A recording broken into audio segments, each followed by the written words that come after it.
Предлоги заменяют, а предлоги заменяют окончания. Их заменяют окончания. Да.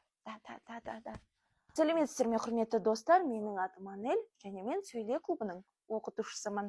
Ну что, сегодня мы поговорим о 3 интересных фактах в казахском языке.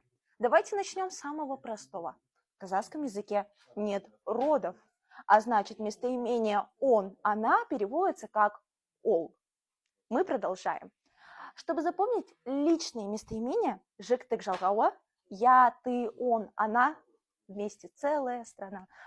Чтобы запомнить личные местоимения, я, ты, он, она, мы, вы, можно запомнить следующую последовательность окончаний. Мен, сен, сес. Окончание мен употребляется в первом лице, а значит, я врач будет мен дәрігермін.